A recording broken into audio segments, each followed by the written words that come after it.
விஜய்கிட்டயே ஒரு நாள் அவர் நண்பர் போய் கேட்குறாரு, என்னங்க ஆதவ அர்ஜுனா? அவரு ஏடிஎம்கே போறேன்னு சொல்லிட்டாராங்க. இவங்க 2 பேரும் எப்படி சொல்லி வச்சிருக்காங்க பார்த்தீங்களா?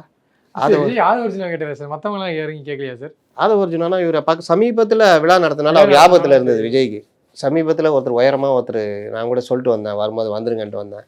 அவரு என்ன ஆனாரு? ஆதவ அர்ஜுனா அப்படின்னோன்னே, இல்லங்க ஏடிஎம்கே போறாரு சொல்றாங்க அப்படின்னு விஜயே சொல்லியிருக்காரு. அந்த நண்பரு, ஏங்க அவர் ஏடிஎம்கே போல ஒண்ணும் போல. அவர் வெயிட் பண்ணிட்டு இருக்காரு. நீங்க கூப்பிடுவீங்கன்னு. என்னங்க நீங்க? அப்படியா? அப்பதான் உண்மையே தெரியுது. சரி, சரி அவர் கூப்பிடுங்க நம்ம பேசுவோன்னு. வந்து ஒரு 50 நிமிஷம் 2 பேரும் பேசுறாங்க. அதில சில கண்டிஷன்ஸ்லாம் போடுறாரு. இவரு இது பெரிய குழின்னு தெரியல அவருக்கு ஆதவ அர்ஜுனாக்கு. கண்டிஷன்ஸ்லாம் போட்டு, நான் வந்து இதுவா இருக்கணும் கட்சியில வெளியில முதல்ல அவர் உஷாரா தான் சொல்றாரு. நான் வெளியில இருந்து பார்த்துக்கிறேன். செலவு பண்றேன். இந்த இதெல்லாம் பார்த்துக்கிறேன்னு. விஜய் தான் நீங்க இல்ல, இல்ல நீங்க உள்ள இருக்கணும். உள்ள வந்து நீ செயல் பண்ணணும்னா, சரி நான் அப்படின்னா எனக்கு ஒரு கௌரவமான பதவி இருக்கணும். நான் சுதந்திரமா இயங்குற மாரி பண்ணணும்னு. ஓகே சொல்லி உள்ளலாம் வர வச்சு எல்லாம் முடிச்சுட்டு மஞ்சள் தண்ணி தெளிச்சு, எல்லாம் பண்ணிட்டு ஒரே வெட்டு. என்னது? நீங்கள் எது செய்வதாக இருந்தாலும் புஷி ஆனந்த் அண்ட் ஜான் ஆரோக்கியசாமி சொல்றத கேட்டு தான் செய்யணும்.